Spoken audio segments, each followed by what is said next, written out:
so glad trouble don't last always. I'm so glad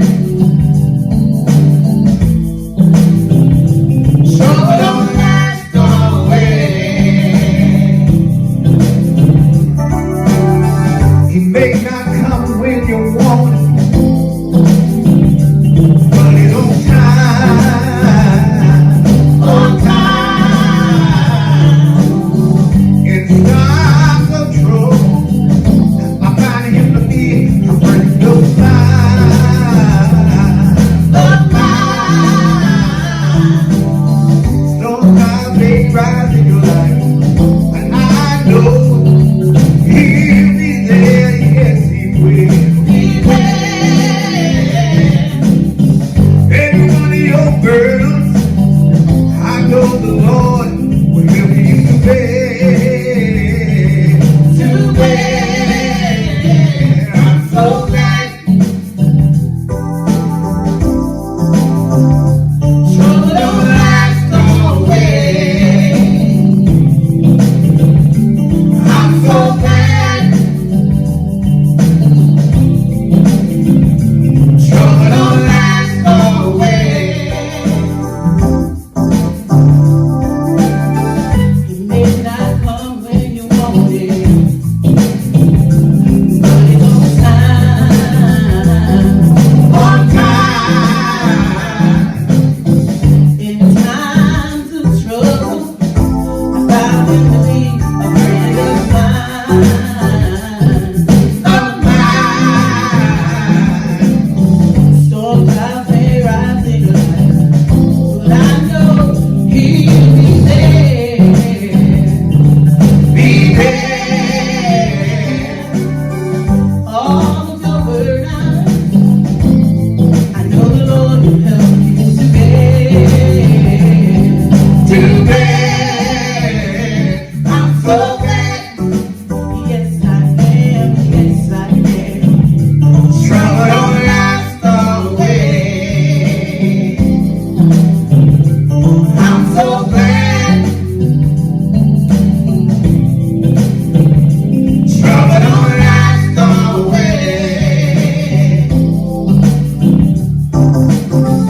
He may not come when you want him, but it's on time, on time. In times of trouble, I found him to be a friend of mine, of mine. Storm clouds may rise in your life, but I know he'll be there. Be there. Every one of your burdens, I know the Lord will help you to bear. To bear. I'm so glad. Oh, yes, I am. Yes, I am. Trouble don't last always. I'm so glad. I'm so glad. Trouble don't last always.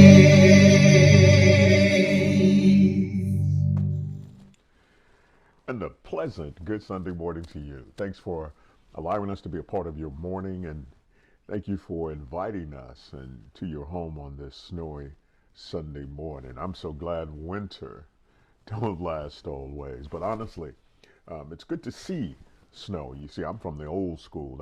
I believe we absolutely require some cold weather and some snow to prepare us for the spring.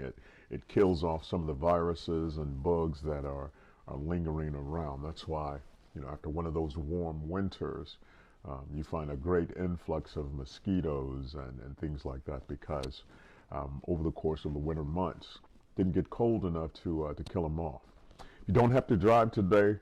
I'm going to mirror what everyone else is encouraging you to do, and that is to simply stay at home. In the absence of some very important stuff, stay off the roads today. It is better simply to be safe than sorry. Spend some time at home today doing some nesting stuff, a little cooking, um, things like that. As a matter of fact, the snow is expected to taper off, turn into rain, and then it looks like we might get the storm circling back in on us Monday with another chance of about 1 to 2 inches of snow developing. So, um, if you're like me, I spent some time in the kitchen yesterday, made some gumbo, cooked some pig feet. That's right. That's right. Y'all might think of us as being bougie people, but we straight country, boy. We dig the good stuff too. Um, I want to solicit your prayers for the family of Daphne Harris. Daphne is Kennedy's paternal grandmother, my granddaughter Kennedy, and she has fought a long and arduous battle with breast cancer, but the battle is beginning to take its toll on her. So continue to keep Daphne, her husband, her two sons, Delandon and Darren, her sister Valerie, and the rest of her family in your thoughts and prayers in the coming days. As I shared with them on Friday, we know that God is a healer, but better than that, we know that He is a keeper, and so He is faithful in how He has provided for us, and He always has made a way, even when that way is not the way we want. God does know what's best for us. Deaconess Dorothy Jefferson, keep her in your thoughts and prayers as well. She was hospitalized on Thursday with a slight case of pneumonia, but I understand she is doing better. And we are hopeful that she'll be headed home soon. So continue to keep her in your thoughts and in your prayers. It's the final day of January. Can you believe it? Boy, this year is just flying by. I guess as you get older, time does not sit still for us anymore, and it speeds right along. And so we're hurtling towards Black History Month. I want to sort of get some of your help with some Black History Month projects. So I'm going to be reaching out to a few people in the course of the coming weeks and engaging you to join us in our morning worship experience so that you can sort of help us set the table for Black History Month. Again, we're thankful to God for the ministry of music, Brother Jeffrey and Reverend Chrissy helping us out with the music on this morning. And so I'm going to allow them to bless us with one more song. And on the heels of that song, we'll come back and share a short word with you for this Sunday morning.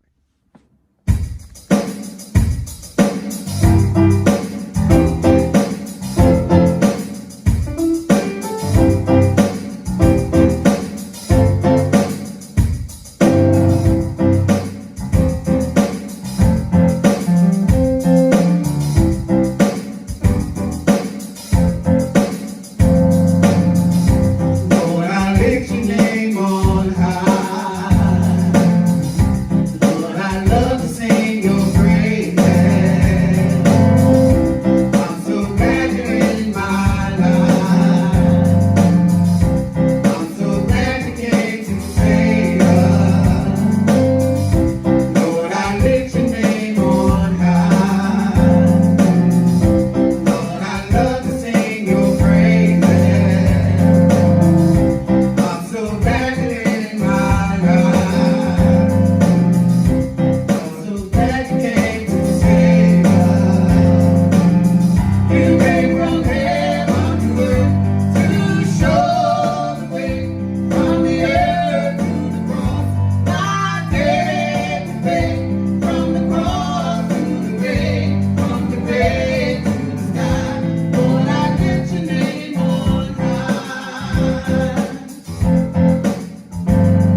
thank Jeff and Chrissy again for that wonderful praise music for your Sunday morning. When we got together to record this, in particular that song, I thought Jeff was going to preach for a minute. He said, think about that. He said, he came from heaven to earth to show us the way. Then he went from the earth to the cross, my debt to pay. And from the cross to the grave, from the grave to the sky, Lord, I lift your name on high. And Jeff was adamant about it. He said, think about that. That's what he did for us. He came from heaven. He left his home, in other words, to come to earth just to show us that there is a way. And not only is there a way, while he was here on earth, they put him on an old rugged cross so that he became the way, my debt to pay. And from the cross to the grave, they buried him in an old borrowed tomb, and there he stayed until that third day morning. Again, we thank Jeff and Chrissy for the ministry of music this morning. And I've got just a few words I want to share with you on this snowy Sunday morning. A perfect day to just stay inside, to do some nesting, a little house cleaning if you need to in preparation for the spring that is coming. But be careful out there. If you've got to go out, make sure that you allow the proper distance between yourself and the car in front of you. Our scripture reading this morning comes from the Gospel according to Luke. It is found in chapter 15. And I want to read for your hearing this morning, beginning at verse 11, down through the end of the chapter. It's a fairly familiar piece of text for us. The text says, this is Jesus speaking, and he said, a certain man had two sons. And the younger of them said to his father, Father, give me the portion of goods that falleth to me. And he divided unto them his living. And not many days after, the younger son gathered all together and took his substance into a far country, and there wasted his substance with riotous living. And when he had spent all, there arose a mighty famine in that land, and he began to be in want. And he went and joined himself to a citizen of that country, and he sent him into his fields to feed swine. And he would fain have filled his belly with the husk that the swine did eat, and no man gave unto him.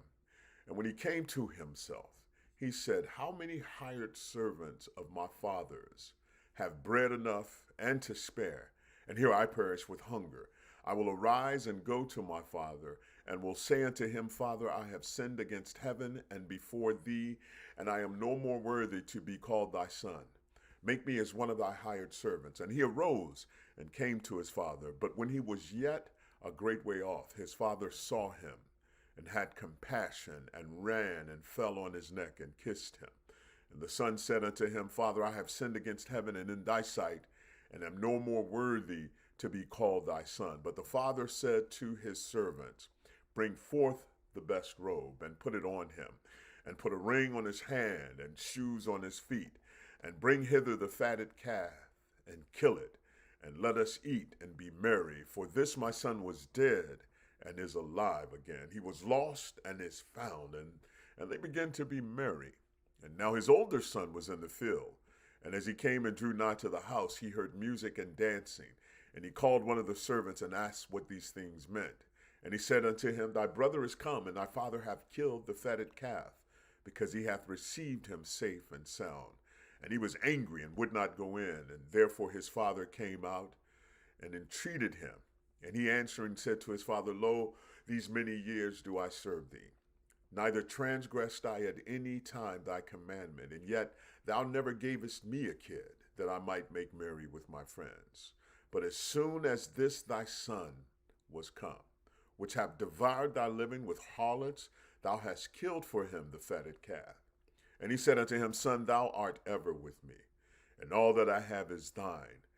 It was meet that we should make merry and be glad. For this thy brother was dead, and is alive again, and was lost, and is found. I will share with you this morning, as I often do, lest you become discouraged, that the length of the text is no indication of the length of the discourse this morning. There are just a few items I want to unpack for you from this text. Now, the story of the prodigal son stands as a part of a continuing lesson from Jesus on the importance of finding those who have been lost. For me, one of the more interesting things in this text is that it is not a clarion call for me or for you to go out and find the lost. In the preceding text in chapter 15, it is the keeper of the sheep who goes out seeking the one sheep. It is the owner of the lost silver coin who goes seeking after that thing which has been lost. Isn't that something? The one who lost the item is the one seeking it, the one who most closely experiences the loss of that lost one. That is God. God is the most ardent seeker of sinners. God is looking for sinners more than he is looking for saved folk. I guess God figured he knows where he ought to be able to find his saved folk. He ought to be able to find them in the middle of doing good works. He ought to be able to find them in the middle of pleasant conversations. He ought to be able to find them in the middle of works of reconciliation. God knows where he ought to be able to find the saved. It is the lost that he is actively seeking. And some of us, the truth be told, we get lost in our own backyard when it comes to being who God has called us to be. We have our own ways, we have our own desires, we have our own plans for how our life is going to be, and we follow those plans. We follow those ideas. For many of us in society, the word prodigal has taken on the meaning of someone who has returned home after being away, someone who left and is now back. We speak of the college student who has gone away to the university and returns for spring break as a prodigal child. But in order to get the fullest measure of God's lesson in the prodigal son, we have to know what that word prodigal means. The word prodigal literally means one who has wasted his resources in lavish living, one who has squandered the resources that have been provided on wasteful and riotous living. It is not the return of the child that made him a prodigal son. It was the manner in which the child lived before he came back. The prodigal son reminds me of a great love story, a wonderful and caring relationship that is based on respect and provisions.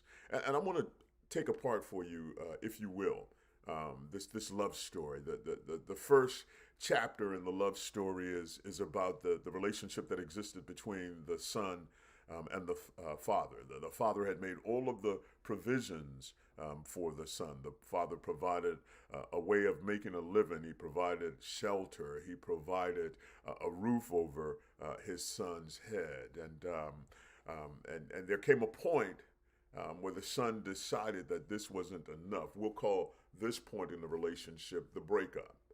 The text tells us that the son approaches the father and he asks him for his inheritance.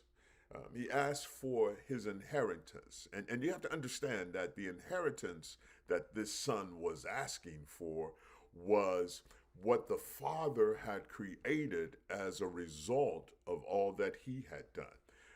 It says, the text tells us, and he divided among them his living, the things that he had worked so hard to provide, the things that he had created.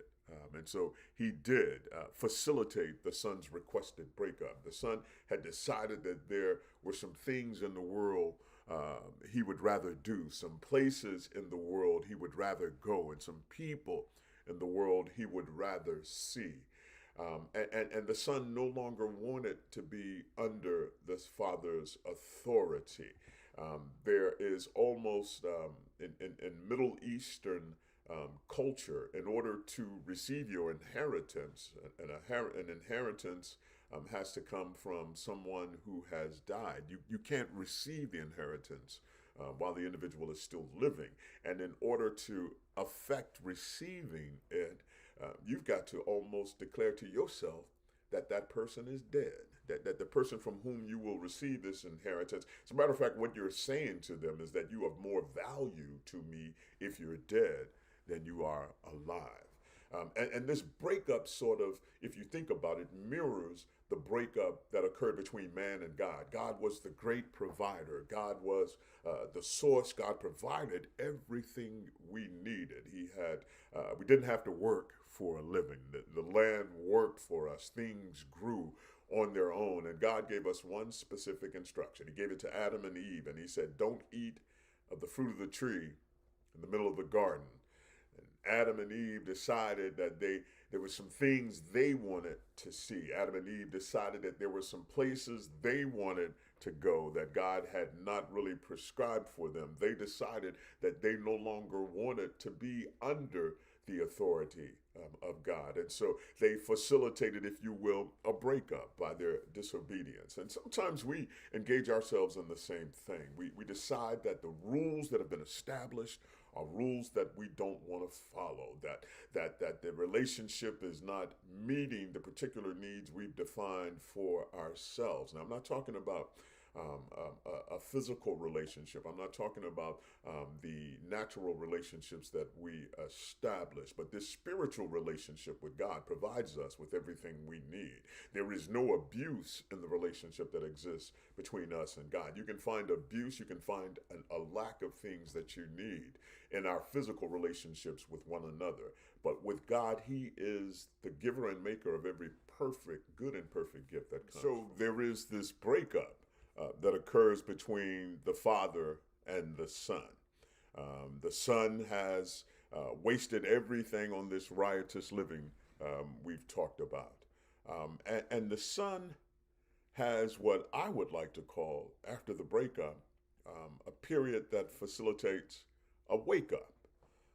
The Son has a wake up. The Bible tells us that he went and attached himself. He loaned himself, put himself out to hire to someone within the country where he lived. And this man sent him to feed the swine. And while he was there feeding the swine, the text tells us, defines for us rather, that his situation was so desperate, that he was so hungry, that he for a moment considered eating the food that had been prepared for the swine. And he has a moment of revelation. The Son, again, has a wake up, and he says that, you know what? Why am I living like this?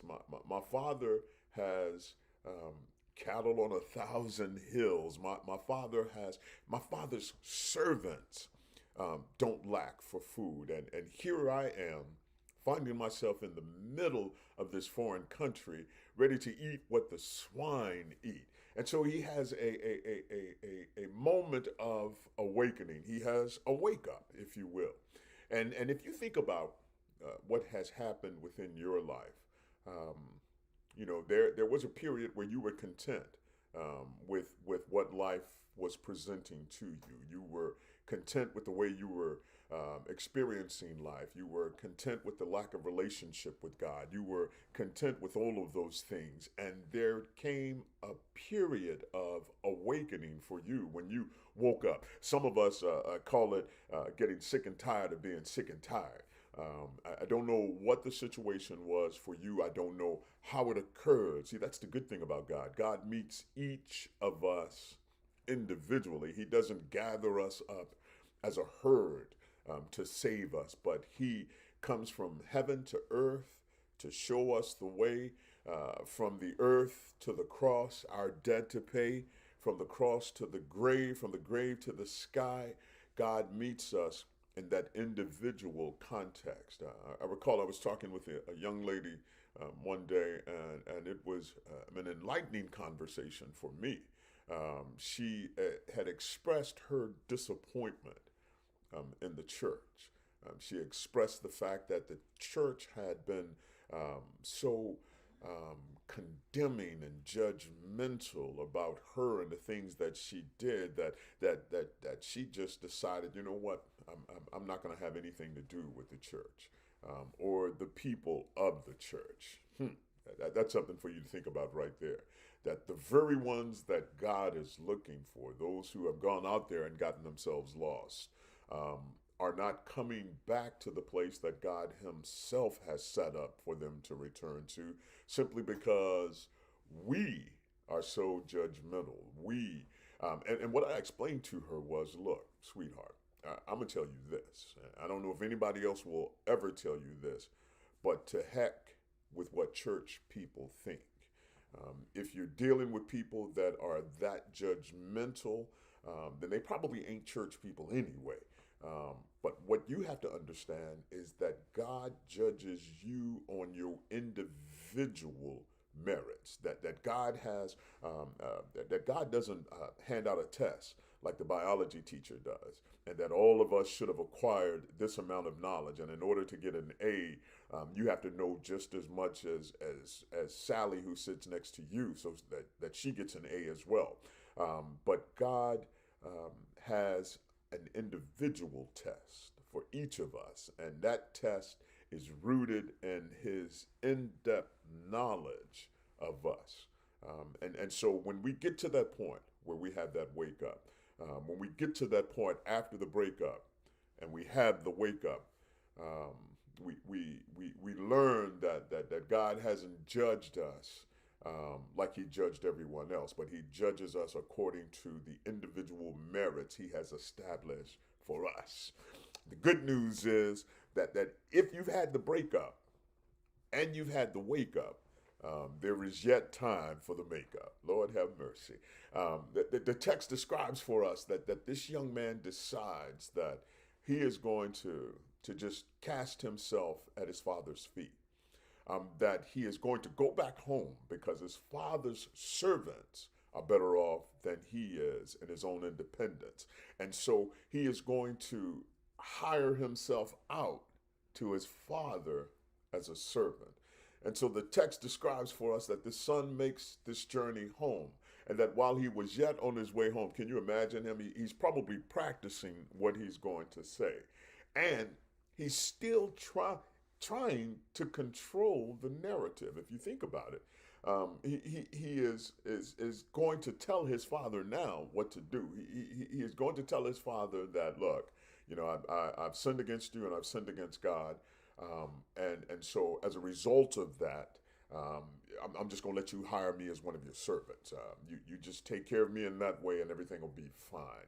He had the breakup. He had to wake up, and now the son is trying to facilitate the makeup. But can I tell you something?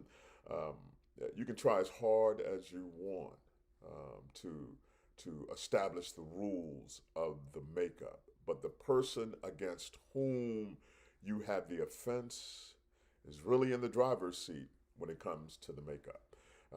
And so in this particular instance, the text tells us that the father sees him afar off, that the father sees him even before he gets to the house, and that he runs down the road to meet his son. I don't know how he knew it was him. Maybe he knew, he could tell by the way he walked. Maybe he could tell by the shape of the figure as it approached. But the father knew it was his son. And the text tells us that he runs to meet his son, that the son begins to start his story, that begins to give his explanation. And the only thing the father needed to see was him coming down the road. The only thing the father needed to see was him coming back to him. Now, there's somebody here today that needed to hear that you've been struggling with how to get back home. You've been struggling with how to get back in God's good graces, how to reestablish that relationship with God. And so you figure, if I do this, God will accept me. If I do that, God will accept me. My friends, it is not like that at all. That God is standing just like this father, and he sees you as you're approaching from afar off. And that even as you approach, God doesn't make you approach and do what we would do. See, if I had offended someone, if I'd done something wrong to someone, I've got to go to them. I've got to make apologies to them. I've got to jump through hoops, and I've got to do all of these things. And the only thing God is looking for is a repentant heart. And so in this prodigal son, the Father finds a repentant heart, and he welcomes the repentant heart. He welcomes the repentant heart with arms stretched wide. He welcomes the repentant heart with the fatted calf. He welcomes the repentant heart. He welcomes that heart with a robe and a ring for his finger and shoes for his feet. He reestablishes him right back where he was. He reestablishes him right back where he was. Now understand this. The entirety of this chapter is Jesus talking about those who were lost, those who needed to be found. And so in the context of that story of Jesus outlining this lesson, from the beginning of the chapter, you find the shepherd who has 100 sheep and discovers that one of them is lost. He leaves the 99 to go and find the one. There is the woman who has silver coins, 10 silver coins, and loses one and does everything she can find. She places the other 9 aside and goes looking for that lost one. And it is not to the exclusion of the sheep that have stayed there. It is not to the exclusion of the coins that have never been lost that they go seeking after the lost one. But they began to use their resources to find the lost one. Now look at this. The one who was there the whole time, the son who stayed, the son who was obedient, is hotter than a firecracker. And he's hotter than a firecracker because the one who left has gotten all of the accolades. The one who left has had the fatted calf killed for it, has been given a ring, a robe, and shoes for his feet. And it sort of mirrors some of us within the church today, how we begin to feel that because we've been here, because we've been faithful, that there are some things we deserve. And God's mercy is God's mercy to distribute as God sees fit. And God's concern is not with rewarding us here on this side with the individual things we want, but God's concern is for the entirety of his flock. That if there is one sheep who has gone astray, that God will expend his resources to go looking for that one sheep. Jesus said that the angels in heaven rejoice when one lost soul is found. And so if you're out here today and you're wondering what you can do to get back into good graces with God, the only thing you need to know is that it requires a repentant heart, that you've got to have your wake up. The breakup has already occurred. You've got to have your wake up. And your wake up simply means that you've discovered that without God, you can do nothing. Without God, you are failing. Without God, you are miserable. Without God, you are unhappy. Without God, there is no anchor in your life to keep you steady. And as soon as you have the wake up, it is God himself that facilitates the makeup. Again, we want to thank you for allowing us to be a part of your Sunday morning. We thank you again for allowing us into your home. And we pray that something has been said today that causes you to reflect on the goodness of God, that causes you to seek an even closer relationship with God. You might think you're close enough, but I'm telling you that you can always be closer to God. Be safe in the weather today.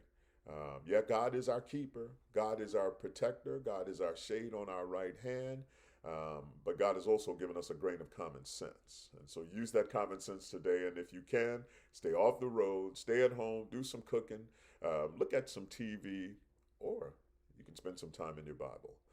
We're going to let Jeff and Chrissy take us out with another song. It's one that we've heard a couple of times, but it is a song that always resonates with my heart. God bless you, and may heaven smile upon you.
since the day you've been my joy in the time of